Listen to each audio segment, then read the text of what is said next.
Hi, and welcome everyone to Ethereal Encounters Unveiled. Today we are broadcasting live on the United Public Radio Network and the UFO Paranormal Radio Network, 105.3 on the Gulf Coast and 107.7 FM in beautiful New Orleans. Hello, everyone. It's always such a joy to be here with you, and I mean that sincerely, and welcome to Ethereal Encounters Unveiled. And as you just heard, we're broadcasting live on the United Public Radio Network and the UFO Paranormal Radio Network. Always a great and much thanks to them. You can find them live on every social media platform practically, as well as on FM radio, 105.3 FM on the Gulf Coast and 107.7 FM in New Orleans. Please join us in one of the various chat rooms to connect with our hosts and our guests. We love hearing from you. We love your comments. We love your questions. And remember, if you're having a bad day, you can say what I say, which always works for me, which is everything is fine in this now moment, and the universe always works in my favor, even though at times it doesn't seem to. It truly does. So today we have a wonderful conversation with someone who has been on this podcast before, Carmen Turner Schott. She is the author of, let me hold up her book, Phoenix and Angels. It was a great read. We're going to be discussing this topic today with some great detail, and you can find all of her. Let me get the banner up and running. You can find everything about her that you would like to know at carmenturnerschott.com. You can find that link in all of the social media platforms as well. So we're going to be talking about this book, of course, and how we live in this space where breakdown becomes initiation and awakening is born through fire. And it often is. And that's why I started off saying that sometimes things may seem rough, but change is eventually going to happen. And you just have to keep trying. Just keep on, keep trucking.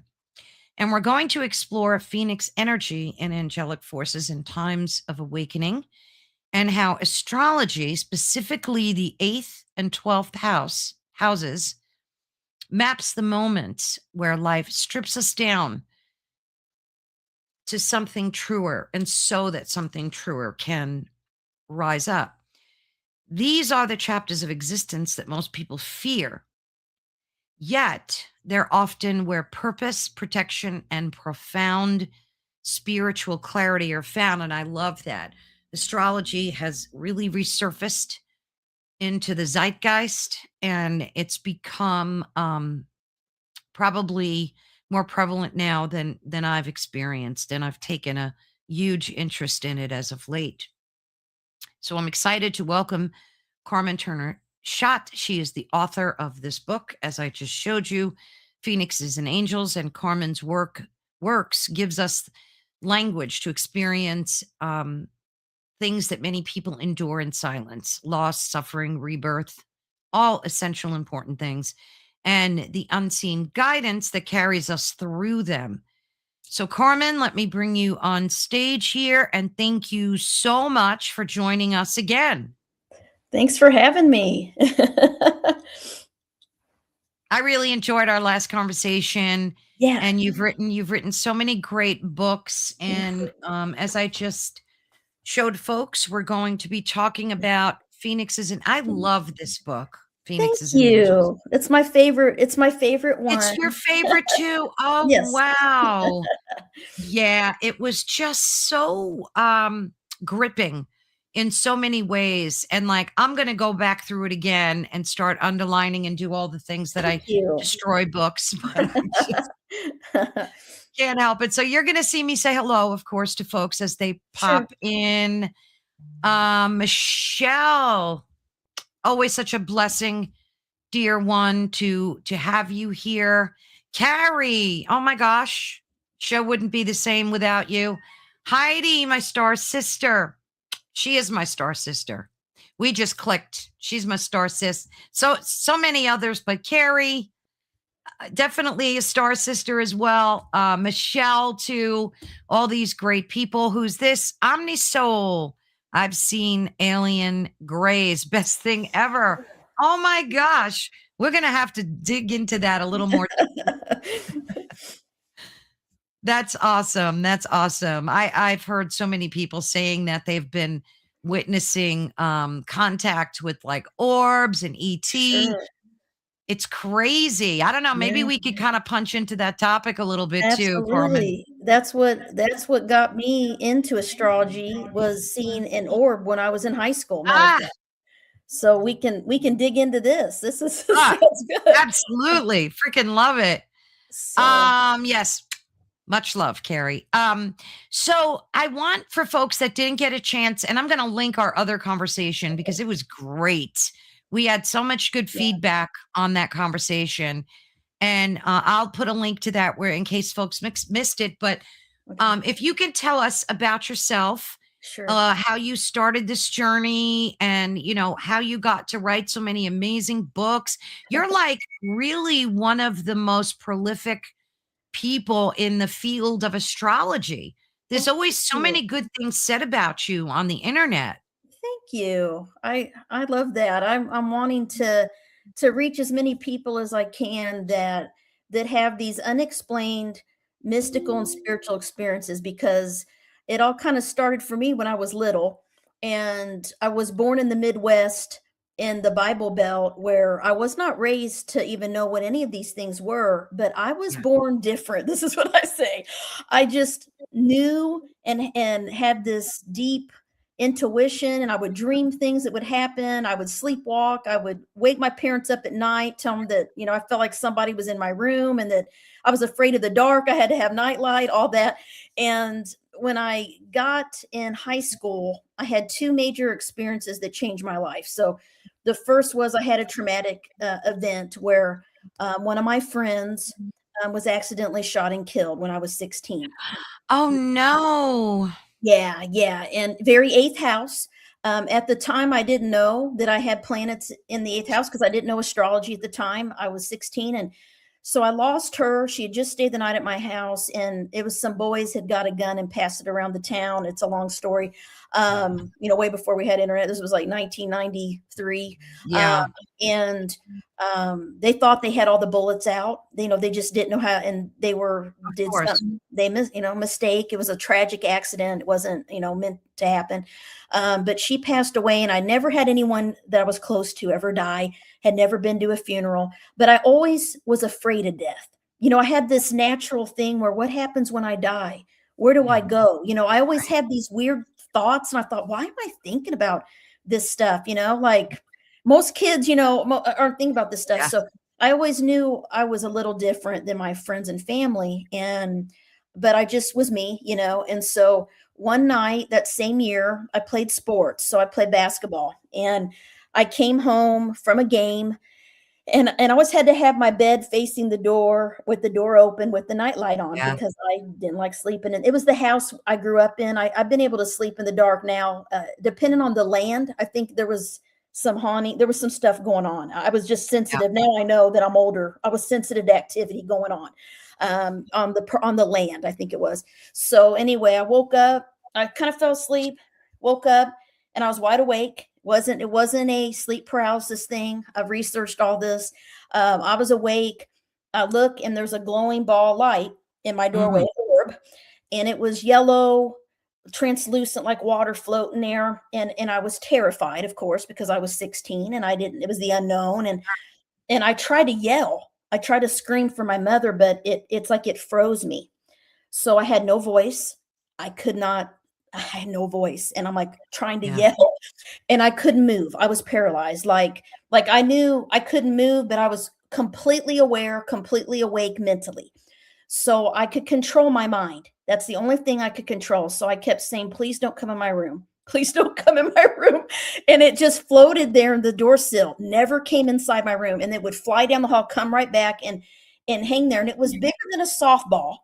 and it looked like it was water, like you could see through it, like glowing yellow, Yeah, like a real orb. like Yeah. it was an orb, guys. And so then I watched it, and our house was really small, so my parents' room was right across from my door, so they could see into my door sill. If I was able to speak, I was trying to wake my mother up because my dad and brother were on a fishing trip that week, and it was just me and my mom in the house. And after hours of laying there, it finally released me, and I yell, "Mom, look in my doorway. And do you see it?" And she's like, "Yes, she saw it too," which is the first time my mother ever believed me about stuff. Yeah. Because she's like, "Just your imagination, go back to sleep." That's what I heard my whole life. I said, she goes, "Maybe someone shining a flashlight." And I'm like, "No, it has form." I mean, she was trying to rationalize it, right? Of And, course. and she's like, "Just go back to sleep." I'm like, "No." She goes, "Maybe it's a lightning bug." And she didn't get up, and I was too afraid to get up. And so I lay there until I think I passed out from exhaustion because I was Yeah. terrified. Woke up the next day, and we went in the kitchen, and she said, "That was not a lightning bug. I don't know Yeah. what that was." And after that, I started studying spirit guides and angels. And my mother had a friend at work that was into Eckankar. I don't know if you remember that. Eckankar back in the 90s. It was like a Mhm. spiritual, kind of like theosophy. They studied angels and all this stuff. She gave my mom a little book about spirit guides or something. But no one ever told me what an orb was. I had no idea. Yeah. So that was the first time I saw something I could not explain. Now, because of that, I went to a little mystical bookstore in St. Louis, Missouri, and I started buying all kinds of books about the pyramids and aliens and UFOs and all this stuff because I was always into that stuff, but I didn't know why. No one ever Right. taught me until I found astrology, and then it totally validated why I was the way I was. That Yeah. there was nothing wrong with me, that I was born with these abilities or these awarenesses because it's my birth chart. And that's when astrology became my passion. When I was 16, I taught myself how to do it. I was doing charts by hand, and Wow. and back in the old day, we didn't have computers that did, I would draw it, I'd do the longitude, latitude. It took me hours to do one chart. I mean, it was awful. I mean, today you can pop out 3 a day, quick or whatever, with Sure. computer software. But did that a lot. And that same year, I saw orbs again. So I've only seen orbs 3 times in my life. I've shared this on some other podcasts. The second time was that same year after I started studying astrology and everything. And I still never found a book about orbs back then. So I didn't know it was an orb. I just thought it was a spirit or it was Yeah. something. And so I ended up looking, playing basketball. And it was the last game of my senior year in high school. Long story short, I was a 3-point shooter. So I got fouled. We were on TV. The police were there. The place was packed. And they fouled me with like 30 seconds left. And I had to figure out, am I going to make these free throws so we either win or lose the game? Okay, this was like a big deal. And when I got on the free throw line to shoot, when they handed me the ball, Yeah. I saw these hands and people screaming. Well, I looked at the rim and I saw 3 orbs go Wow. across the rim, back and forth, very distinct. And I'm like, whoa. And at that time, I felt like I wasn't in my body. It's like I was floating. And I know it sounds strange. And I was looking over to the bench, and my coach was yelling at me because I guess I was acting strange. No, I didn't know what I was at looked like. I just knew I was seeing these 3 orbs, and I'm like, I can't feel my legs. But they handed me the ball. I made both baskets. The timer goes, we win. It was like one of the best nights of my life. Okay. But I feel like those orbs were helping me make the Maybe baskets. they absolutely were. Yeah. And I'm telling you. And so my mother knew it was weird too. She said, "You were acting strange out there." And we had this whole conversation. And I said, "Yeah, I saw the same kind of look that the one was in my doorway was the same, but 3 of them." And so after that, I started really getting into astrology, and I started realizing I had 8th and 12th house planets. And there wasn't a lot of books in the 90s about the 8th and 12th houses. The ones that were out there were scary. Like people were like, "You're going to die young," or "You're going to be, Oh, geez. you're going to lose everything and end up bankrupt, and depressed in a mental ward." I mean, it was like really negative stuff. And I was like, this doesn't make sense. Because my biggest thing I used to do was dream. That same year, I started dreaming things that happen. And I'm going to be honest with you, it started after I saw the orb. I always was sensitive and felt energy and had a connection to, I Yeah. believe, the other side. I always had that, which was my eighth house, connected to death. I was. I didn't know what that meant at the time till I got older, because I had a lot of experiences with that. But I knew that there was something about me. But I started dreaming things that would happen, and the very first time it happened, it was after I saw the orb. And it was that same year that I saw the three orb, the same year, it was senior year. I dreamed exactly something that happened with my neighbor. He called me on the phone. He was crying. I was in my bedroom. The whole thing played out. He comes down the hill in real life. The exact dream happened. I'm like, okay, I just dreamed this last night. What is this? So these experiences led me to become obsessed with the 8th and 12th houses in astrology. So I started doing charts with people in undergrad. I was a psychology major. I wanted to be a social worker therapist. So I was doing charts in graduate school for other students for fun. I mean, I was just 19. I was doing astrology donation. I didn't have, my business going yet, but I started doing a business because people were like, we want to pay you. And I'm like, oh, I didn't feel right taking money back in the day, and they're like, no, they're crying, how helpful it was. And I started seeing these patterns with people that had 12th and 8th house planets, the Yeah. same patterns.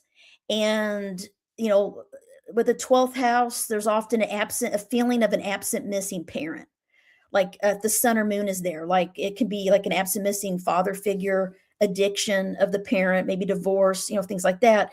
If the moon is there, the child often feels like there's a role reversal, that they have to take care of their mother because the moon is associated with the mother, or the mother struggled or had maybe anxiety or different issues, that child felt like they had to parent the mother, but they're a close bond. But when the sun is there, people would say, I didn't know my dad, or I didn't have a dad, or my dad and I are emotionally detached. There's not a bond there. Very common with people with the sun in the 12th house. And how common it is that I did a research study, a quantitative study. I looked at 100 charts because I've been seeing this in thousands of people throughout the 30 years. I've been doing this 30 years now. But I started really looking at it and getting random submissions, anonymous, have them answer 5 questions. Have you experienced these patterns? And tell me what happened. Out of 100 charts, 99.9% say yes to all of the patterns. Wow. Which means, and I'll tell you what the patterns are. Yeah. So, feeling of an absent missing parent. Now, are you talking about the 8th and 12th house The 12th specifically? house. Like The the 12th 12th. house. Okay, and then you'll explain the 8th, right? Yes, Okay. yes. So the 12th house is, a feeling of an absent missing parent, or you feel different, like you feel like you're an alien. You feel like you're not from Earth. You feel like you're adopted, like your family is not, like, what am I doing in this? Like, am I really hers? Absolutely. And you start feeling like you just know you're different. And that's why I call 12th house people angels or fallen angels. And fallen angels, I have a book, The Mysteries of 12th House, Fallen Angels, too. It's a separate book. And then I have the Mysteries of the 8th House, Phoenix Rising. And then I have Phoenixes and Angels, where I merge them both. It's kind of my newer work. But the 12th house, we often find that we lack boundaries between ourselves and others. And that's because Pisces energy is associated with the 12th house. So we're very empathic. We feel other people's pain. So guess what happens?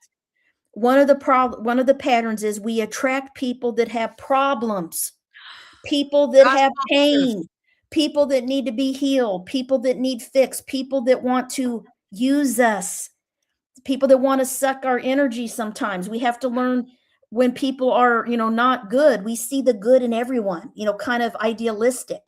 And we God, see you described me to a T, and I'm a Pisces too, and that's I'm an why. empath. Yeah, Yeah, you you're an covered the angel. whole. You're a 12th houser, man, like me. So Absolutely.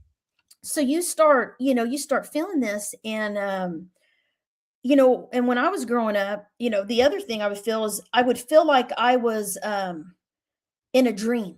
Like if I was in a group, a lot of 12th house people feel like if they're in a group of people and like a concert or come out of a movie theater or in a class with a lot of people, they feel a loss of boundaries between themselves and others. It's like, am I awake? Am I dreaming? They have these like depersonalization experiences where they kind of detach from their body, or they Yeah. go somewhere deep in their mind, like it's very different level of consciousness, Yeah. imagination, they zone out. When I was growing up in school, I was so bored. I would they even label a lot of 12th house people that we're not smart or we don't do good in school, but that's not it. It's that we have to have something that's gets our attention. That's Absolutely. interesting. So I used to daydream. Heck yeah, I would zone out the window in math. I hated math and I hated, Me too.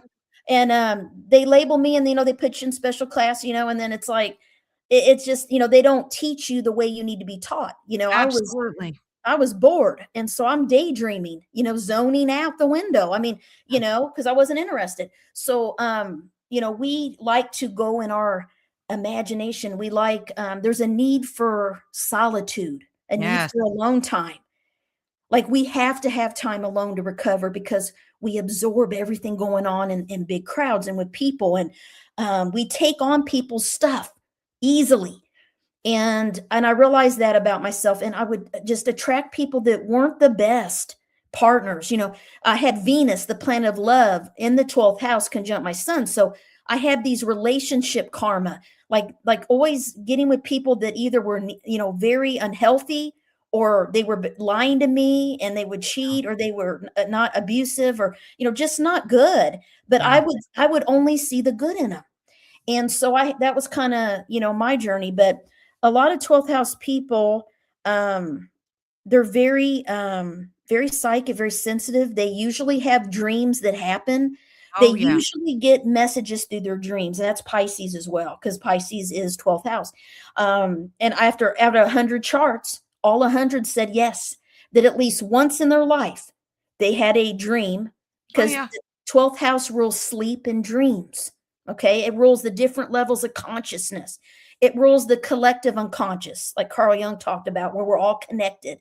That's 12th house. It's 12th house people. Let me tell you what was told to me, and I kind of, it woke me up. The Yeah. first time I ever had an astrologer look at my chart, because I never had anyone else look at it, because I memorized it and everything. But I thought I'm gonna go and see what someone says. So he said, your sun is in the 12th house. I was like 19 when this happened. He said, your sun is in the 12th house. Anything you put before God will get taken away from you. That's what What? he said. Yes. I'm like, what? And that's because a lot of the ancient in the old text, like people didn't know. Still today, people come to me. They find me now because they know that I do research in this. A lot of astrologers feel uncomfortable with the 8th and 12th houses because unless you've lived it and you actually understand it because you have it in your own chart, it's hard to explain it to someone. Yeah. And so that's I would say my forte is the 8th and 12th houses, and that's Oh, why I do wonderful. my books. And most of my clients I call them phoenixes and angels. They find me and they have 8th and 12th house planets, and they see my workshops and they're like, oh my gosh, I resonated with this. And it's based on all of my personal experience. So, and 12th house people are meant to serve others. They're meant to be spiritual.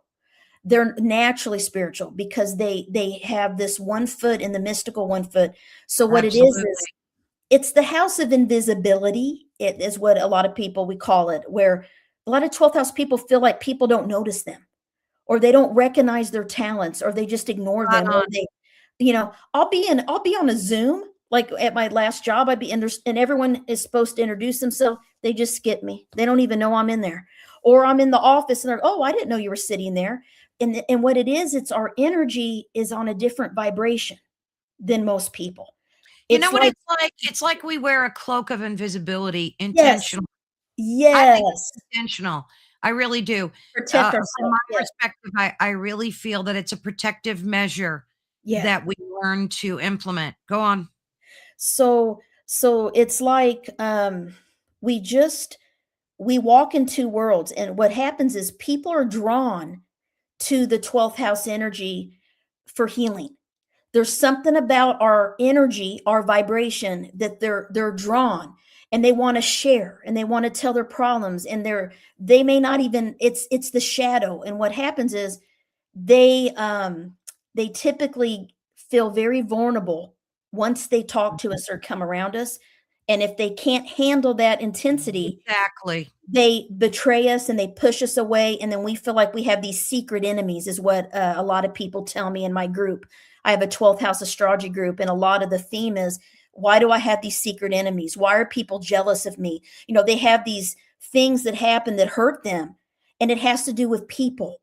And so I tell them, it's not so much that they're secret enemies, it's that they are not able to look at themselves and see themselves and work Exactly. with They can't themselves. handle it. It's Yeah. too much. And Yeah. our energy, it doesn't matter how nice you are, how you can walk on water and do everything for someone, and you will have people that will hate you. And it's not that you did anything, it's your energy. And this is what 12th house people often have to learn. They get their feelings hurt easily. They get people that they feel are in competition with them or hurt them. And it's part of us becoming, it makes us stronger. I mean, it really does. It And what it is, it teaches us to have boundaries. And that's Yeah, what happened to me. absolutely. It's like I have to have a boundary, because Pisces is the fish flapping out in the water. They don't have a protection, where the shell of, Cancer has a shell. They can protect itself. Scorpio has a sting. It can kill you if you get closer. Pisces don't have a lot of protection. That's why they're known to be compassionate and idealistic and addiction prone. They like to escape from the world and escape from pain and problems. And they You want. blame us? I know, right? Rough So out there. so 12th house people, whenever I see any planets in the 12th house, it's also the house of secrets. And the eighth house, what I'm saying about the 12th house, guys, it's similar with the eighth when we get there, but it's a different kind of secrets. They both have to do with secrets. They both have to do with being behind the scenes, like hiding, okay, in a way. But the 12th house secrets are secrets that we are completely blinded by. We really don't see it because it's Neptune, foggy, elusive. We don't know, or it's like eighth house secrets, we know. Eighth house, we see the secrets, we call it out, and we become the scapegoat for the family or whatever, because we notice things going and we bring it up, and then we're punished for seeing the truth. And so we tend to hide, and then we don't share what we repress what we feel, those psychic and those intuition.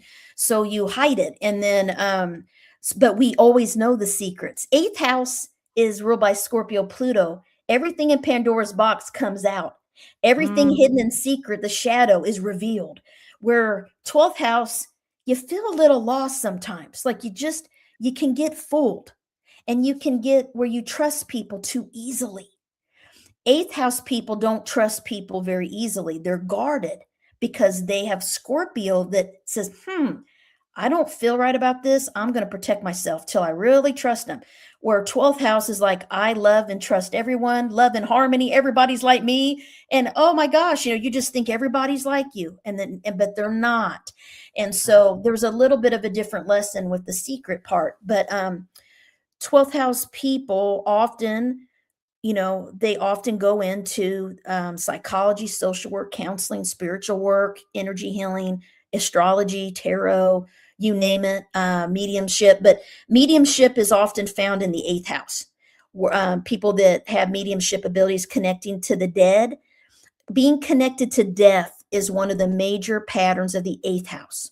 Oh, wow. Yes, and what that is they can sense spirits, they can connect to deceased loved ones, but a lot of times it comes through their dreams, where they dream of, like for me, I dreamed of both my grandmothers before they died. They came in my dream, and I knew they were going to die, and they did the next day, and they communicated with me. So it can come through your dreams. It can come through, some people see them in their mind very vividly. They can feel it. Everyone uses different, has different psychic abilities, but eighth house people are connected to the dead. And what does this mean? They usually lose a loved one at a young age, or something with death and loss and trauma and grief. affects their life in a deep way. Sometimes, very rarely do I find people that say no to this. So I just did a research study of about 100 charts, and I'm like, okay, have you lost a loved one at a young age? You know, someone close to you. How did that impact you? Could be a pet, could be, a family Sure. member. A lot of times it's a parent. A lot Yeah. of times, not always. It can be a spouse at some time in our life. It may not happen in our young or early years. It can sometimes play out midlife or later life as well, but there's always something that awakens you to, what am I doing here? Why am I alive? What is the purpose of my life? That's what it means. And death as well. I did 100 charts. 2 people out of 100 said, I haven't lost someone close to me at a young age.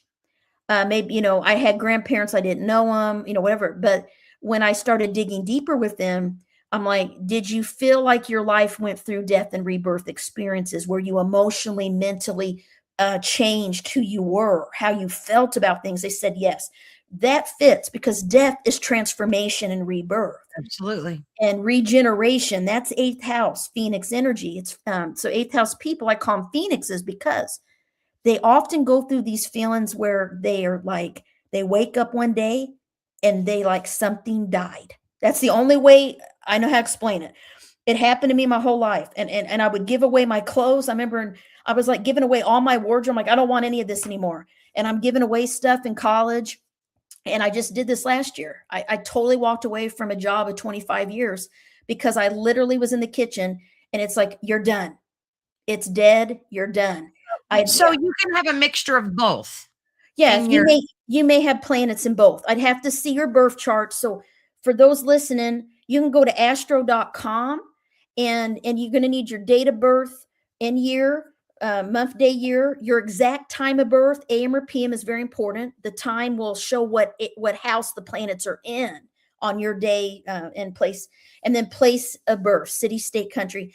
And you'll get what's a wheel, and it's a bunch of symbols if you haven't seen your chart before. And the houses are numbered 1 through 12, and you'll be able to see if there's any symbols, which is how the chart is symbolic. So you'll see what symbols and what planets are in the 8th or 12th if you have that. But also, I always share with people. Also, if you have Pisces, Scorpio strong in your birth chart, I also call you a phoenix and an angel. So you may not have exact planets in those 8th and 12th, but you have a lot of Pisces rising, Pisces sun, stellium, and Scorpio. It can play out where you resonate with my phoenix and angel in work. And I always see it in the chart. Why? And then, they were, when I did my research, because science, it's different. They wanted me to look at stelliums.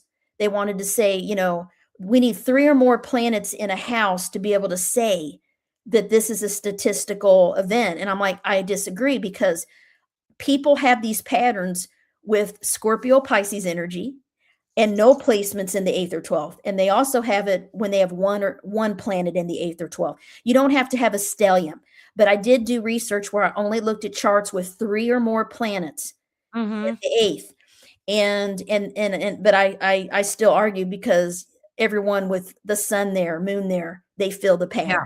So what's that website again? Astral.com? Astro. Yeah, ASTRO.com. Astro.com. Okay. Astro.com. It's the better one. There's some others out there, but Astro.com is better.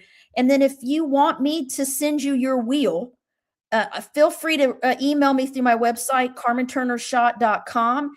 Contact me. You can send me a contact, send me your birth info, and I'll email you your birth wheel for free. You don't have to pay me. I'll send it to you. Oh, wonderful. That's so nice. Because I have mine. It's easy for me to do. And then, the thing is that 8th and 12th house people are here to help others. The 8th house is also the house of trauma. And the trauma can come in different ways. It's the house of healing. Phoenixes, it's like in Harry Potter, when the phoenix, bird, it died in front of Harry Potter, and Dumbledore says it's about time. 8th house people tend to hold on to things and repress them. They absorb them. It starts affecting their health. It starts affecting them. So they finally have to shed. and let go. And it's like a death and rebirth throughout, emotionally, energetically, mentally, and they feel like a different person. But they have to go through the dark times to rise up as a phoenix stronger. So the eighth house, I call it the house of resiliency. What does that mean? That means you can, when you bend something, it doesn't break. And that's eighth house. I have so many stories from eighth house people from all over the world. Yeah. Most people have never lived through the things that eighth house people have experienced. Yeah. It is a lot of intense stuff, and they are very strong, resilient people. They may have been rock bottom and felt depressed and thought, how am I ever going to get out of this? But they end up rising up as a phoenix, and they come out of it stronger. And then most eighth house people have a gift of healing.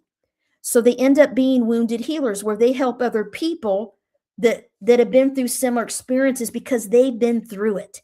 They understand it. So they're drawn to psychology, counseling, social work, astrology, detective work, FBI, CIA, solving crimes, anything hidden, anything secretive, anything taboo, sex, death, intimacy.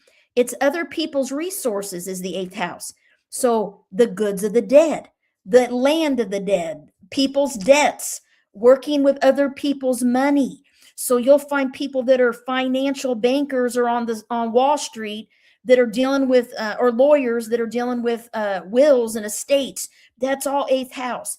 And it's how when you have planets in the eighth house, it can show where you benefit through your partner, through other people's money and resources, and how they help you. Where the second house is your own money. It's the money house, how you make money.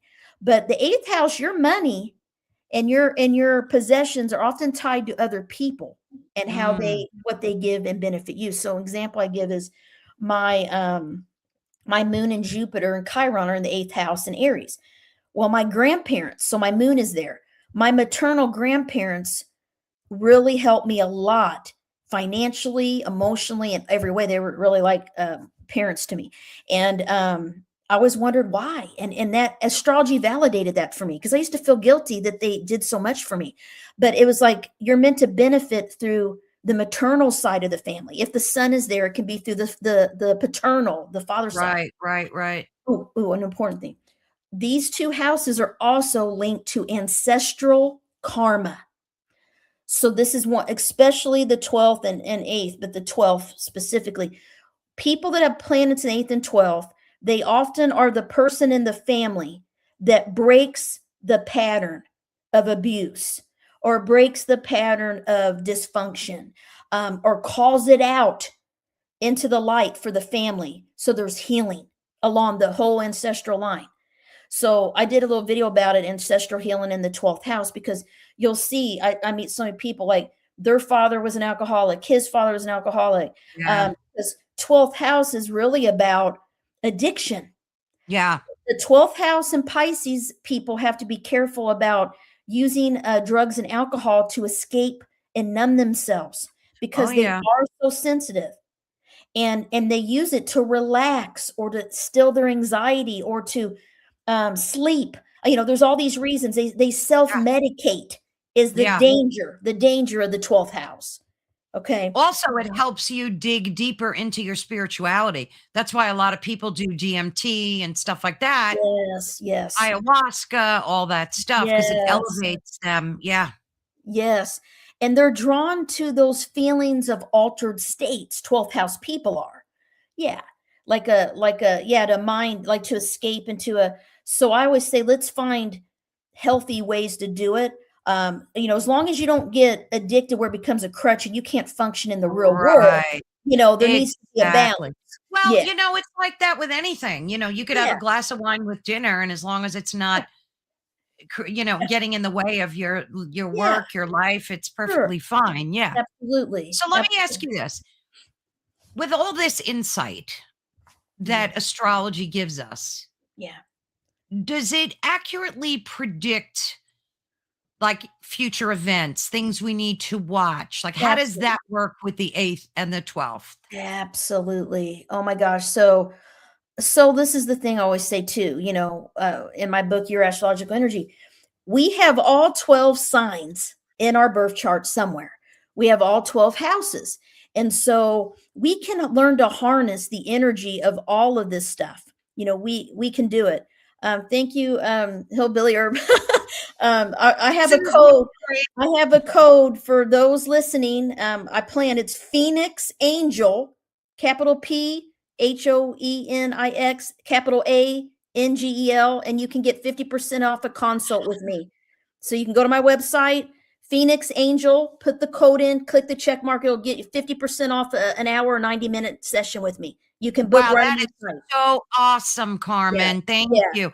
You never even told me that. That's great. Yeah, I was a surprise. I created a special code for Phoenix and Angel. Yeah, for those listening tonight. And love to do your chart. Love to see what energy. So back to this. So I have to look at your birth chart, and then I can look at your transit chart. And what that is I take a picture of the sky right now, and it's like I put it on the wheel on the outside of your birth chart. I start seeing, where are there any planets in Scorpio? Are there any planets in Pisces? Are there any planets transiting the 8th and 12th? If there are, it will bring out the same patterns that I'm talking about. Okay. It will trigger and unleash deep healing. So I just did a chart for someone this morning that had a stellium of 8, how many were there? 6 planets transiting her 12th house.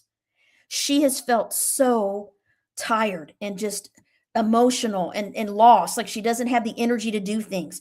It's because of the transits. And I validate that, and I tell you how long it's going to last. I can see how long, until these, the signs change, different energies. And so a lot of times when someone's telling me something, I see it play out in the transit chart. Wow. This is why, and I just validate what you already feel. I'm not making up anything, because it's science. You're being affected by the energy of the planets based on your birth chart. It's bottom line. So I can see if things going through the 8th house. So like right now, I've got Chiron, the wounded healer, in Aries, hitting my moon, Jupiter, and Chiron in Aries in my 8th house. What has it done? I lost my grandfather end of October. He passed away unexpectedly. Right. I remember that. The whole family thing, it brought up all kinds of healing with my mother. Issue, conflict, tension, Aries energy, with the mother figure, because it was my moon, and just working through that, because we both were really close with him, right? And it was just a lot of uncomfortable work, and I call it growth, because when you have planets go through the 8th and 12th, you're forced to grow, you're forced to heal, you're forced to forgive, let go. Especially 8th house is about healing and forgiveness and releasing. You have to do it. And it's hard, and you have to change, and it can bring up old wounds, and you can feel a little raw when planets are transiting these 2 houses, but just know it will pass, because transits don't last forever. Okay. Some of them last long time, which seems like forever, like the outer planets, like Pluto, Uranus, Neptune. They last a long time through every area of life. And so we talk about ways to handle that, tips. I give you things like, this is what your lessons are, you're learning. So it's, we chose to go through these transits because we chose when we were born. So we chose the moment, time, place of birth that our soul wanted to come in. And it's the map. It's like we take a picture of the sky at the moment, time, place, your birth. We put it on a piece of paper. It's a wheel with symbols, but it is the map of your soul. It is why you came here. So you can help people prevent future issues that they might be confronting, how to deal with it emotionally. Absolutely. Why is it that, it's so funny, because people that are not into astrology really always look to see when Mercury is retrograding. That's like the big thing. And that's the easy one. That's the one that I typically, I get people believing. When I used to at my job, I would have the Mercury retrograde dates hung up in my cubicle, and I used to work for the Air Force. Okay, so, and I did sexual assault prevention response. So I worked with trauma survivors, but I worked among military and all kinds of people. But I'd say, guys, be careful sending this email. Be a little, watch what you say in writing. People misinterpret it, misrepresent you, or take it personal when you didn't mean Yeah. it. Just be a little cautious because Mercury's retrograde, and they kind of laugh me, oh, Carmen's a weird, hippie, whatever. Well, then eventually they'd be coming to me, is Mercury retrograde? I'm like, yeah. That's And they so started funny. believing in it, right? And I'm like, I love this. And they're, Carmen, what's going on? Is there a full moon? I'm like, yeah, Yeah, that's so because funny. when I was a crisis counselor, I worked with crisis teens. This is when I first got out of graduate school, and this was 1999. Okay, and I had a beeper. I'd be called out to police stations because there'd be teenagers that were refusing to return home with their guardian, or the parents kicked them out. Yeah. I go to the police station, and so every weekend, whenever there was a full moon weekend or any full moon, and we were on call, I warned everybody it's going to be busy, because there's research in this. Oh, yeah. Law enforcement, ER docs, ER nurses, Absolutely. more people have domestic disputes and fights and accidents during the full moon than any other time every month. More police reports, more craziness happens because the moon affects our emotions. The tides of the ocean, it affects us. Absolutely. And so the quickest way to get a skeptic, I've had a lot of skeptics challenge me. I've had hate mail.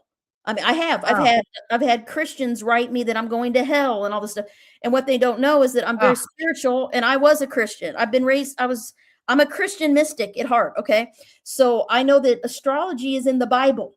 And so I've researched this my whole life because I struggle with my own journey in doing this work. Of course. I've been there, done that. I'm not going to have any guilt anymore. This is real, and this is a tool of self-awareness. Your passion comes right through the screen. It comes right through the screen.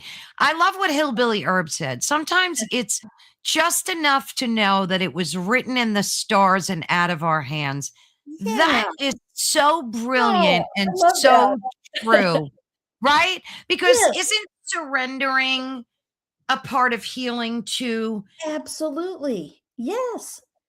So astrology helps you know, like, when you need, like, just wait it out, like you said before. Just surrender to it.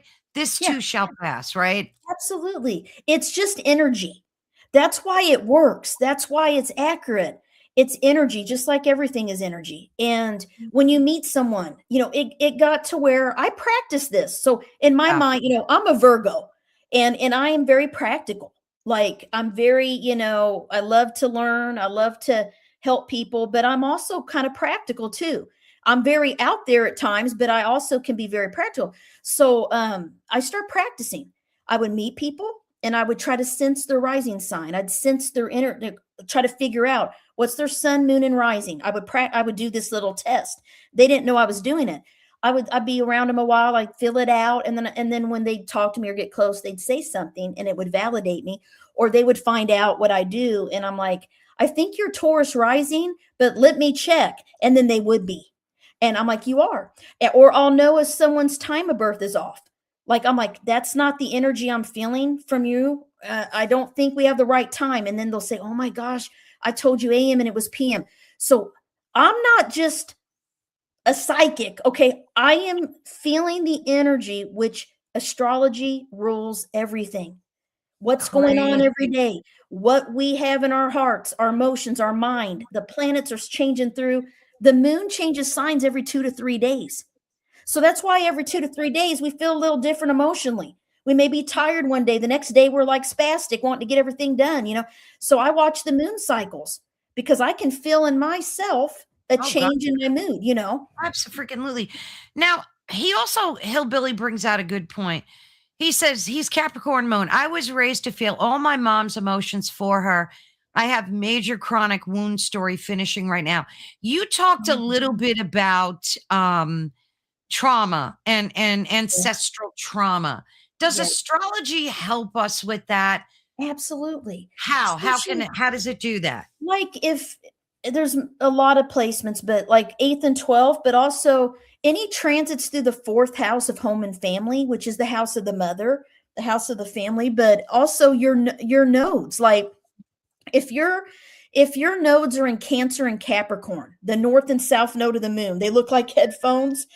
That is what we call your soul mission. So we look in the birth chart and I can see your soul mission is the north node, what sign it's in, And then that means you're meant to be like that sign and what house it's in. But people with Cancer, Capricorn, you have a Capricorn moon, Capricorn, or it could be Cancer moon, and they often have karma, because the chart is also shows our karma. Okay, what we're here to learn, what we chose to learn. It's like the teacher, Saturn energy. Right. Right. So as a makes sense as a Capricorn moon that you're learning, you have karma with the mother because your moon is in Capricorn. It's Saturn energy because Saturn rules Capricorn. It's like karma with the nurturing, how to nurture yourself, how your mother nurtured you. There's a wound there, and so you have to heal it. So I look at all these things and explain it, when I see your chart.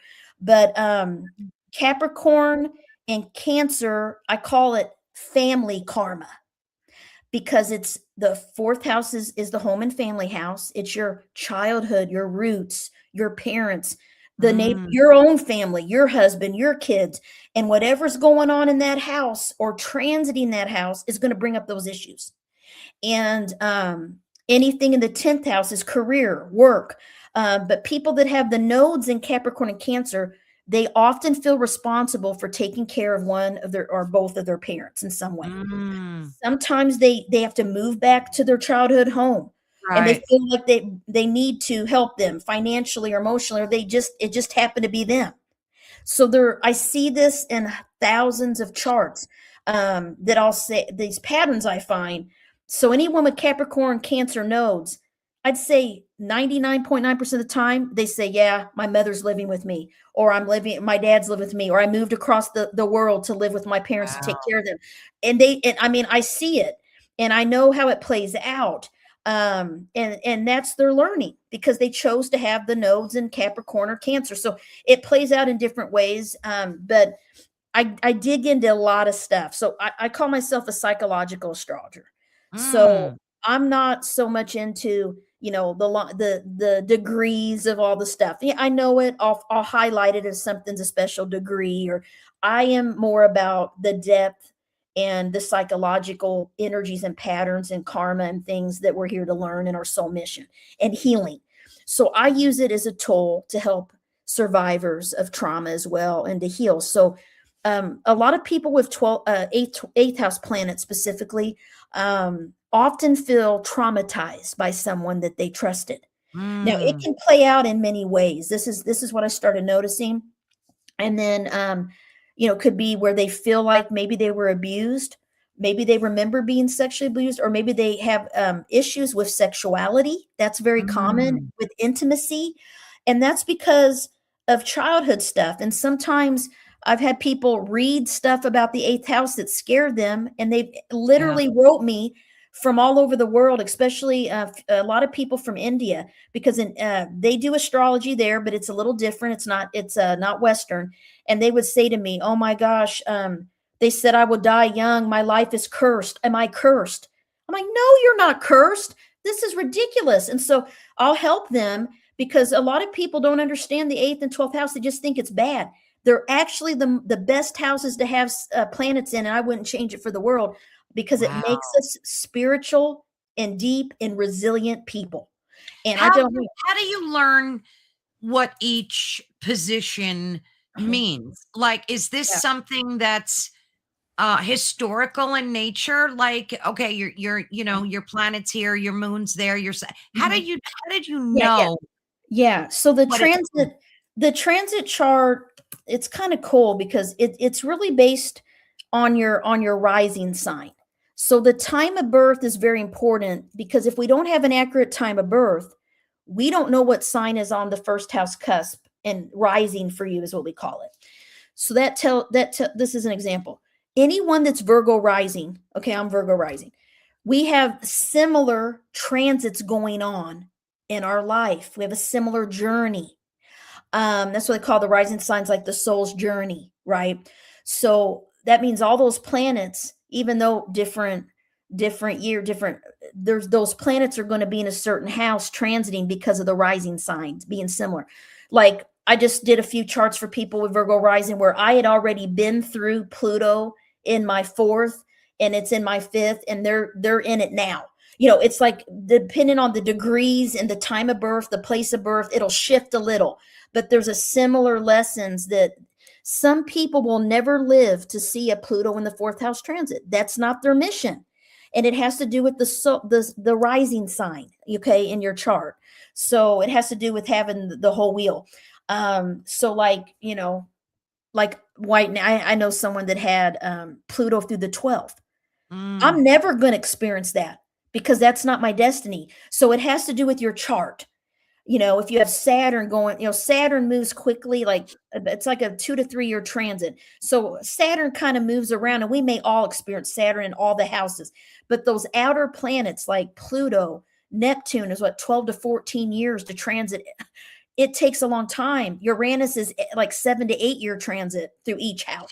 So yeah. Historically, though, who designed the astrological chart? Like, I'm interested to know. Oh, like, yeah, I know the Aztecs and the Mayans were into it. Are yeah. they? Well, Who was the originator of the? yeah. Like, how did it come to be?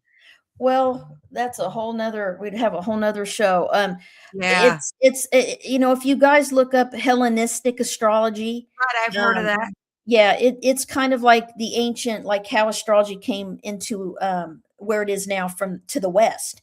How it came across the continents. How it spread across the world. It's a lot. It's in depth. I mean, I am not a total expert in that, but what I do know is that astrology is in the Bible. Yeah. Astrology is been throughout history in many ways, like the harvest, watching our ancestors, started watching these signs, back when there Yeah. were eclipses. They were scared to death. They thought the Oh, world yeah. was ending when there was eclipse, because they didn't know what an eclipse was, because we didn't have the technology or the science. So, but if think about it, the story of Jesus, a lot of that, there's astrology symbols hidden within the Bible. And I've always heard that the Catholic Church has the largest astrological library in the world. I heard that too. And the Pope, I also heard, Pope has an astrologer, especially in ancient time, because that's the thing. Astrology is energy, and it works because it was created by God. It was created, it exists in our whole solar system. This solar system, we don't know that there's other universes out there. Exactly. Lots of different things.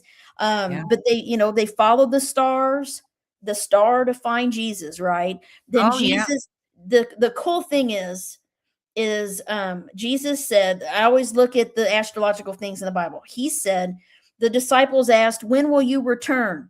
And he said, follow the man with the alabaster jar in the house he dwells. The man with the alabaster jar is Aquarius. Right. And look what we're in. We're in the age Jeez. of Aquarius right now, guys, with all of the Pluto and Aquarius, all this technology, AI, all of this stuff is happening. He said this to them, the man without, follow him where he dwells. Then he said, there shall be signs in the sun, moon, and stars. That's what he said. Yeah, Carrie's right. The God of our universe created the zodiac Messiah. So Yeah. true. So it's just deciphering it and Yes. understanding it. And that's where people like you come in to help Yeah. us do Yeah. that. And I have people tell me, I want to learn to do what you don't want to do. The biggest thing, you can spend your life, the whole life studying astrology and still not know it all. That's Exactly. why I love it. There's so many types and kinds in different charts and different histories and different techniques. And you can spend your life learning it. And that's why I love it. I'm always learning something new. Like, I'm Yeah. not a total expert on everything, but I know the 8th and 12th houses. That's where my specialty. And I know how to use the chart to heal. And my goal is to teach astrology on such a basic level that Yes. anyone can understand what I'm saying and want to learn it and open up to it, because people get overwhelmed with it because they think it's a lot of math, it's a lot of technical Yeah, and stuff, it's and not. they don't want that. That's why I don't go that route when I teach it. I teach it as a psychological tool, the archetypes, the energies, the patterns. I make it fun. And when I write my books, they're very easy to read. You don't have to be an astrologer to know what I'm saying. I have some books that I'm like, whoa, I cannot even make it through this book because it's too technological. I'm not that kind of technology astrologer that I'm like, this is square this degree and this. No, no.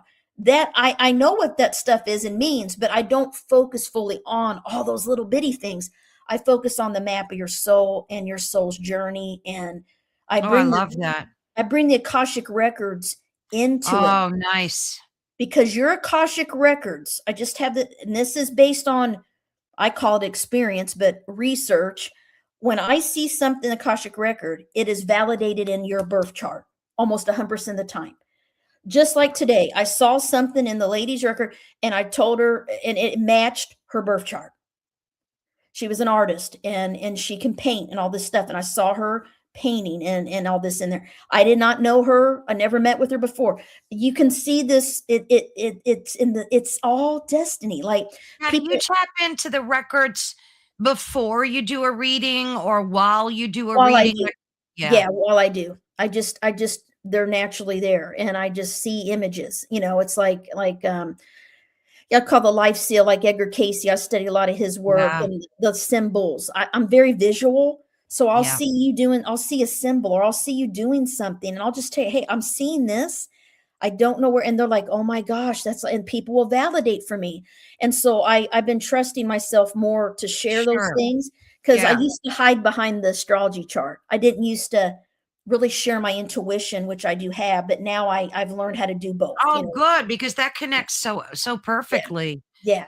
That we're like here, in the midst of this spiritual awakening, we're seeing evil and darkness so much more clearly now than ever before. Is that an eighth and a 12th house thing that we're good, that all of us, like, cosmically are experiencing?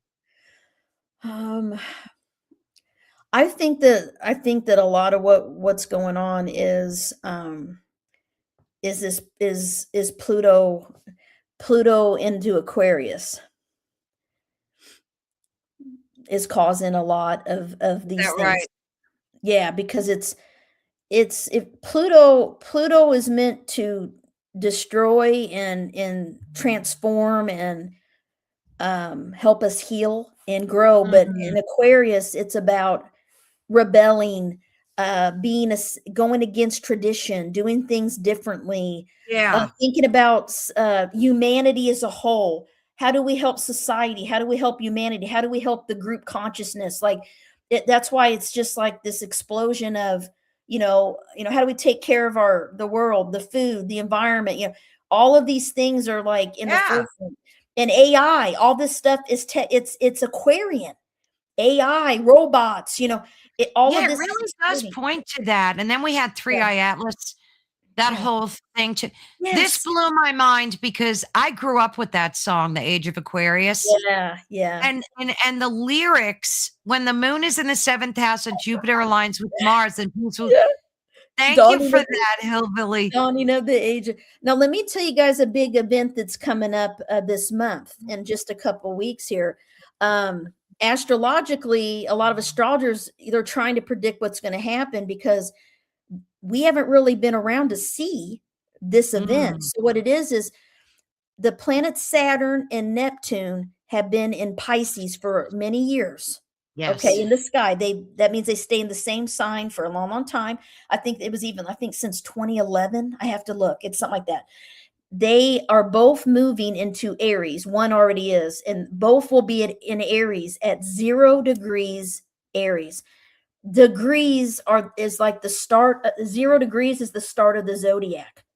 It's like a whole Ah, new beginning of something, a whole new rebirth, an end of something, an end of an era, and a whole new when is this rebirth. now, Carmen? This happens the week of the 16th through 20th of February. It's coming up this Because month. I've heard people talking about the 20th of February, the 20th of February, Yeah, that's something's why. coming. The 20, is that Yeah. what they're talking Yeah, about? yeah, we'll be feeling it that week, but yes, it's when those planets go at 0 degrees Aries and they're conjunct, those two, because no one really knows what is going to happen. But we know what astrology says. There's going to be a whole new beginning of something. Hmm. So I've been listening to other astrologers too, and they're like, guys, get ready. It could be something positive. It's not always going to be negative, but Yeah, I've heard people predicting the end of the financial markets the way that we, into digital money, and it's like Yeah. it's going to be in Yeah. the financial direction. Who They're knows? Maybe they will, turn us into a digital society Yeah. completely. Yeah. Maybe that's what's happening, and the money is Yeah. just what's, Yeah. Well, you know what they said, that's the thing is the energies. Yeah, like I agree with what she said. Like things are going to happen. Like she said, no one knows the time. The energies are there, but the yeah. moment Oh, it talking happens, about Carrie. Yeah, you're not going to be able to predict the exact moment, but we will be feeling these energies. Let me say that because they're happening in the sky. But I think what it's going to do is it was funny because I just heard Elon Musk was on this podcast and they said, what keeps him up at night? He said AI. And true. he even said on there that we won't need to work and we won't be using I money. heard that. That's very scary stuff. That's very Aquarian, Pluto in Yeah. Aquarius. Like, I don't know. Maybe whoa, somebody is reading his chart and telling him what's going on. I wanted to yeah, ask you this question before when Heidi posed it. She uses apps, yeah, Astro Matrix, Astro I'm here. Noble, and are Yeah, they good to use? And thank you, Heidi, because sure, that absolutely. I Yeah, wanted to ask about that. you can get your birth chart. Any app that lets you calculate your birth will, absolutely. And and there's apps. Stephen Forrest has a new app. He just put out there, and he's been astrologer for a long time. I got his book back in the 90s. He's amazing. He has a new app he launched too. If you look up Stephen Forrest, that you can look up everything on the phone. I like the desktop. I do have some apps, but for astrology, I just look on Yeah, my I like seeing it on yeah, a big screen. I'm not much of an astrologer. I mean, I even yeah. have those apps. Okay. Some of them are cool. You can point them at the sky and they tell you where all the Yeah. stars are, Oh yeah, you stargazer. have that one. Those Yeah, are that's great too. Those yeah, are kind of cool. yeah, Yeah. absolutely. So I wanted to talk for the rest of the time we have left about ET. Now, it's like this orb phenomenon is really, I mean, you've got Chris Bledsoe, which I'm sure you've Oh, heard I of him. love him. Yeah, absolutely, Yeah. absolutely. Read his book. And yes, he's got something big brewing too. Mhm. Supposedly we're gonna get like some type of message from the heavens, according to him. Something ethereal Okay. is going to take place. I don't know. He's very vague about it. Yeah. But um, I've been hearing that some of these orbs are not angelic, but they're rather demonic. Hmm. What's your take on any of that stuff? So I think the Catholic Church, I mean, I know the Catholic perspective is that aliens, they teach, I know from my Catholic friends that they teach them that aliens are demons. That Right. aliens, that all those are demons. Um, but um, I don't know if I believe that. So let me tell you, when I started seeing these orbs, I went to the ARE Edgar Casey Foundation in Virginia Beach years after, when I was older, and I went to an orbs and ET's conference. And when I went to that, I was freaked out because of me seeing the orbs. They had research that people that had seen orbs, that their psychic abilities awakened during that time, or they had these Yeah, I abilities believe after. that. I And believe that. and I will say that I didn't really dream things that happened and have the extent of weirdness that I am until after I saw that orb when I was 16. I always was different. In my mom's city when I was little, I would have imaginary friends and all this play, and I'd be talking to someone in the closet when I was little and no one was there. My cousins told me this. I don't remember any of that, Yeah, but yeah. I've had dreams about aliens. I've seen a UFO. Um, I don't talk about it a lot, but I did. It was in 1995, and it wasn't like you think, like a saucer shaped silver. It was like the sky opened up, yellow, glowing, like a big Yeah. saucer covering the entire skyline. I saw it in my rearview mirror as I'm getting ready to get off the exit ramp in my hometown in 1995. I was on I-44 in Missouri. My friend was with me. She's my witness. She saw it too. She got scared. I got out of the car and other cars pulled out, and I stood underneath this thing, and other people are watching it. And Wow. before my eyes, this thing that took up the entire highway sky, and it was a full moon, it was a bright night. It wasn't, it was huge. And it was a saucer shaped light of yellow. Oh my goodness. And in a matter of seconds, that thing, it's like it shrunk into a dot and disappeared within, and it was gone. And I've heard of them like that before. Yeah, I've it heard of it. wasn't a ship flying around with blinking lights. It didn't, Yeah. fly around. It didn't, it was like it just went into another dimension, like it just gone. And I believe that, as Michelle said, seeing orbs opened up her spiritual sight. I believe there's a connection. I want to share something with you guys. Yeah. I've been living in this home for over 21 years, and I have cameras everywhere. I'm a big security bug, especially since my husband passed away. I have cameras everywhere. I don't blame you. And I'm always looking at the footage, and I have never seen anything like this. So I'm going to show you guys. Let me play this for you. It's pretty short. These are my orbs that I saw. Ah. So there's one that's floating around up here, as you can see. It's kind of deciding where to go. And then two more come up out of the ground. See, here comes another one. Huh. Here comes another one. And they seem like they have a direction. Yeah. It's the strangest thing that I've ever witnessed in terms of my cameras, in terms of orbs. And I know a lot of folks in the chat too have seen orbs like that. And I really believe that they have a purpose when you see them, that it's meaningful. It doesn't have to be UFO connected. Sure. It could be someone maybe deceased is visiting you, like you saw in your hallway. That might have been your best friend there that passed away, right? That's what exactly I thought about that years later. It never, and let me tell you about this other place. It's in Ohio. It's called the Serpent Mound. I don't know if you guys have heard of it. You look it up. Yep. My friend, we used to go there, but I had some friends, they go out there and they do energy healing and Reiki years ago when I lived there.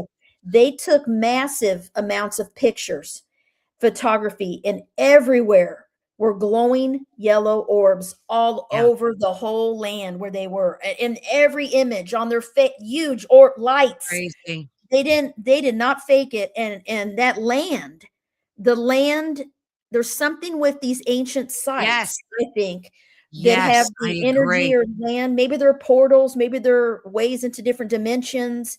We call it, I always call it, the astral, when I studied the Kabbalah a little bit, and then I was trying to make sense of my own experiences, when I would wake up and I'd be in this I was awake, but I was still in my bed, and I would look and see someone, and then I scream, and then I'm back. I realized that, because when we dream, they say we leave our body when we dream. Oh, definitely. We have the silver cord or whatever. And so we travel, we dream walk, we travel in these different, I do every night. Yeah. We all do. Yeah, it's the astral realm. So the reason we can have these experiences of see certain things that we get, it's like we see through the veil, so to speak, is because the astral realm is right above the earth realm, Malkuth, in the tree of life, in the ancient Kabbalah. So it's the easiest, lowest realm to connect with. But it can also, have not the best. You got to watch out for the lower realms. Yeah. You do. You got to watch out for them. Definitely. The is way up there where, where the creator is. It's like, oh my gosh, but astrology is also in the Kabbalah, the tree of life, the different. And there you go. Planets rule the different, are associated with the different spheres and dimensions. So I feel like everything has a lot of connection, just like tarot. Astrology is in the major arcana. The signs in the planets are associated. Do you read tarot at all or no? Yeah, on myself. Yeah, I used to do it for others years ago, but no, I have all my cards. Yeah, I have all my cards. I used to do that too years and years ago. And I stopped doing it for a multitude of reasons. But so you think these orbs are mostly angelic? I mean, is that your sense of them? All right, how do I say this? It's kind of controversial. Because demons are tricksters. We know they Yeah, exist. yeah. I think that, let me say this. I'm open-minded, and I think that there's a lot to, if you just look at the story in the Bible, there's a lot of strangeness, okay? Yes. So, and then you look at ancient Indian cultures, the star people they talk about that came Yeah. from above and they Oh, mingled. yeah. We have the story of the Nephilim that fell to earth to mate with humans and made half man, half humans, right? And then apparently Noah or God flooded the earth, and the Noah story comes to get Yeah. because he was upset about. Okay, Oh, yeah. so I think that it's possible that another species or another, God created, something that came and made us who we are. That our genes and DNA might be, I don't know, altered. I don't know what I to know. say. I agree I, with that. I really do. I don't You want to don't know. say We they're could have demons. Nephilim DNA. Yeah, Absolutely. I don't know if I don't really believe they're demons. I don't know if I don't believe that. What I believe is, okay, think of this. When Jesus, they went up to the mound. Okay, first of all, Mary got pregnant, immaculate conception. Right. Okay, they're up. He healed people, had abilities. He walked on water, all these things, right? They went up. I believe these are real stories. I believe these things happened. Absolutely. He was special. I totally believe this. They went up on the mount, and he came out of the sky in a white light when they were up on this, and it could have been a ship. I mean, I don't know. It could have been. I Absolutely. started thinking this Absolutely. stuff. I was Look at the book analyzing. of Enoch. I mean, you've got the whole book of Enoch. Yes. Plus, Jesus said so many things that Mhm. we need to start taking seriously. Like, you will do greater things than I, he said. You're capable of doing greater Mhm. things than I. Mhm. Signs in the And sun, moon, and stars. If the sun, moon, absolutely. and stars did not affect us, why would he tell us the disciples to watch for the signs in the sun, moon, and stars? And think of how vast the universe is. We only know a fraction of it. Yeah. I mean, A tiny fraction. they're trying to go to Mars and build cities on Mars. It's There's a crazy. lot that I think they know that we don't know. Like, okay, There for instance, is. like they, the UFO thing at Congress now, they're trying to, unleash the UFO Oh, files. They're yeah. still not telling us everything. The Air Force pilots that have testified of Oh, what they tons have of them. seen, there is something out there that is beyond our universe or able to come in portal throughout. We don't understand it because we can't technologically, or That's we're right. not We can't. advanced enough to travel like that. Right. So does it mean that they're demons? No, it means maybe the creator created other people on other Absolutely. solar systems. I mean, But I do believe that there are demonic forces, just as there's light, and there's light like and there's dark. angels. Absolutely. It's Yes. the yin and the yang of Yeah. life. Yeah. So I think that in protecting ourselves, we need to protect ourselves from these demonic voices all the Yeah. time. Whatever you need to do, ground yourself with your lower chakra, your grounding chakra, Yeah. whatever you need to do. Yeah. See Yeah. yourself in a golden light bulb, protection bubble, whatever you need to do. Pray. You have to protect yourself because there are demonic forces out there, and there are tricksters that can Yes. pretend to be UFOs and to be orbs, and they're not. Yeah. And they love our loosh. They love the Yeah. energy that we could give. So Yeah. we need to protect ourselves. And I think it's Yes. just a good way to look at life and say, I need to always be grounded in protection and love. Absolutely. It is. It's about our intentions, and I say raising our vibration. Because Yes, raise somebody, your vibration. because I had a lot of eighth house people that had felt like they had been psychically attacked or Ah, had yeah. something negative like really happened to them, and I talk about that because like if we're depressed and our mood and our thoughts are negative, Yes. we're more at risk of attracting negative energy or whatever. Absolutely spot on. And a Yeah. lot of people will unintentionally psychically attack you too, Yes. out of Yeah. jealousy, rage, whatever their emotion Absolutely. is, because their energy is so big and it's being projected maybe unintentionally onto you too. So Exactly. yeah. Exactly. That's 8th and 12th house people are, I call us mirrors. So Yes. people want to come and be around us for healing, but then they project their anger, they project all their problems onto Right. us. It's unconscious. It's not that they Right. It's really not are like you're seeing doing it. it intentionally. Yeah. Yeah. Because again, Absolutely. we see the good in people. Yeah. You know, we don't want to think people are intentionally Sure. doing these things. Although there are some, there are Yeah. some people out there that do stuff Yeah. like that. Yeah. But you're right. You were spot on about both Yeah. of those houses. And Yeah. last time I had you on the show, I wanted to schedule a reading. I have to go do that. Like I'm going to send you an Yeah. email today Yeah. Use to Phoenix schedule. I Angel. Phoenix really Angel. have Yeah. to do it. Yeah. Yeah. Phoenix Angel code, and everybody can get 50% off. Phoenix Angel, capital P, capital A. Yeah, make sure you guys note that because that's a huge discount. I'm going to be definitely scheduling with you Cool. today to Let's do see. that because Yeah. I We'll think do it. there's so much you can learn about yourself, Yeah. about your future, how to Yeah. protect and ground yourself. Yeah. And your knowledge is just Thank you. outstanding. I Thank mean, it's you. so Thanks for apparent. It's always thanks. such a joy. And Yeah. don't forget, I'd love to folks. come back again if you want me. Oh, Phoenix Angels. absolutely. Yeah. Absolutely. You've got to read this book. It's incredible. It'll really put you in touch with your karmic energy, your planets. I mean, it just goes through everything. Yeah. It's like having a reading at your fingertips all the time. It's Yeah. great. Yeah. So tell us Thank you. about some of your other books that you've written. We Sure. talked about your Mhm.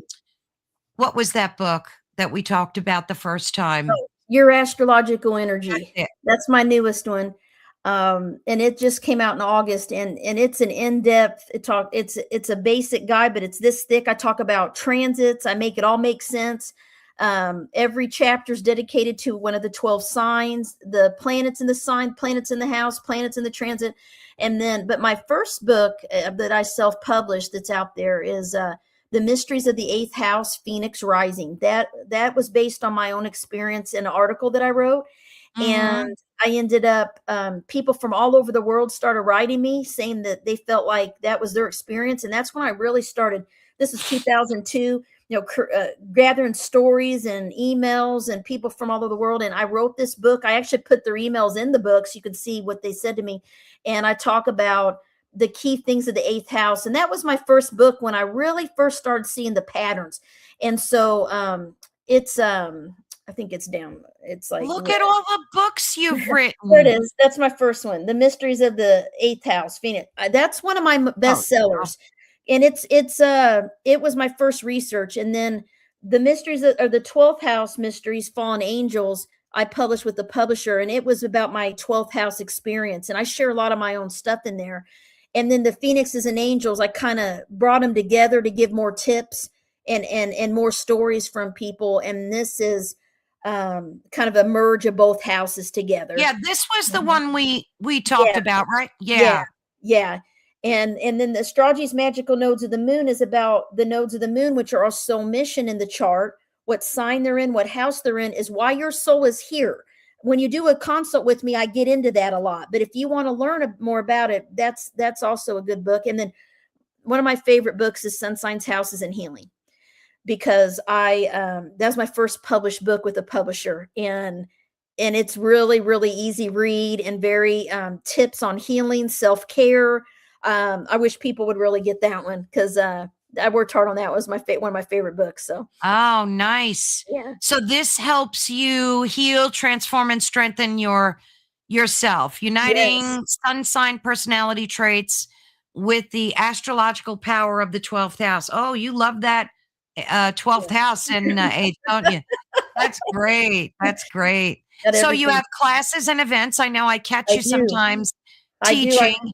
I got two coming up next week. I'm doing a Phoenixes and Angels virtual workshop for NCGR. Well, And if where's you want that on it, here? it's right up here, right there. NCGR presentation. You can Oh, register. here. Yep, you can go on my website and you can click it and register. It's only $10 for non-members, and you Oh, can be wow. in my workshop. That I have slides. I have a whole thing about all of the 8th and 12th house more in depth than I went in on the show. But if you want to learn more, and then past lives in astrology, I'm doing a 3-session course about the nodes of the moon, and we're going to dive deep. I'll be looking at all the classes, everybody's charts. It's virtual. It's hosted by the College of Psychic Studies. They host Oh, me. wow. They have me teach classes a lot. I'm teaching one right now about activating your psychic abilities with astrology. I'm doing it for 5 weeks right now. This is my upcoming 3 Saturdays in March. We meet from 12 to 2 Central, or whatever time zone you're on, and you Is come on. that one expensive, Carmen? They give me a percentage, so I don't get the full Oh, I price. They host see. it, I but got it's you. not too bad. No, for three sessions, and you get two and a half hours each time with me, and I dive deep with everybody. I give you handouts. We do a lot. It's fun. You can read my feedback on their website for my classes. Oh, So I'll check into that. And then, of yeah, course, you yeah, have a free ebook here as well. yes, yes. Very nice. And then you've got your little podcast Oh section yes. here. Yes, every Sunday I have a show on KMET about the astrological energy of the week. So I kind of give you, hey, this is what's going on this week. This is what sign the moon is in. You might feel like this. These are some things that, transits going on, and give you a weekly, energy astrology update, so to speak. Sometimes I Nice. have guests and astrology guests or other astrology authors, and I'll highlight their book and we'll chat. And so the And then show's you kind can of, contact Carmen right here yeah. as well. Yeah. And if you go to Wonderful. consultations page, you can pick one with me, and then it'll have you book. It'll have you put information in, and at the bottom it'll say coupon code. If Oh, okay. you put Phoenix Angel, capital P, capital A in there, it'll take 50% off any consult Wonderful. with me. Yeah, so Oh, so they'll just pick a date and yeah, fill. yeah. Okay, I wonderful. have times Great. available, all that. So it's Very easy. nice. Yeah, yeah. Yeah, I'm glad I showed folks that. That's so Thank great. you. We Thank you. learned so much today. Thank I you. can't believe almost 2 hours went by. It's I know. always such a joy to talk to you, and thank you everyone in the chat. You guys rock. You are my strength during the show. Thank you for I love your it. comments, your questions. They're an amazing group, aren't they? I just adore when they pop in. Um, and of course, email Carmen with any questions that you Yeah. might have. She's such an amazing resource. One of the best astrologers I think Thank I've you. ever interviewed. Thank Thank you you. so much.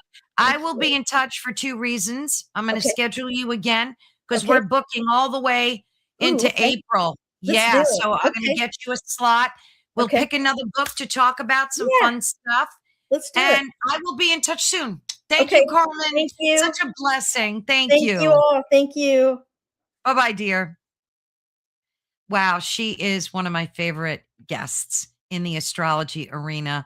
She's amazing. So, as we come to a close, it's just amazing that you can learn so much about yourself, about your 8th house, your 12th house, where you fit in this universe, your divine assistance that we all get, help people understand that awakening is not a flaw in the system, but it's the system itself. I used to think that I was always like the weird one, the strange one. And I think we're the normal ones. I think we're the ones that are absolutely the normal folks, and everybody should strive to be like us and have compassion and live in a world of love and spirituality. Thank you all so much in the chat. I adore each and every one of you. I will see you next Wednesday. Have a blessed and wonderful upcoming weekend. Take care, guys. Bye bye.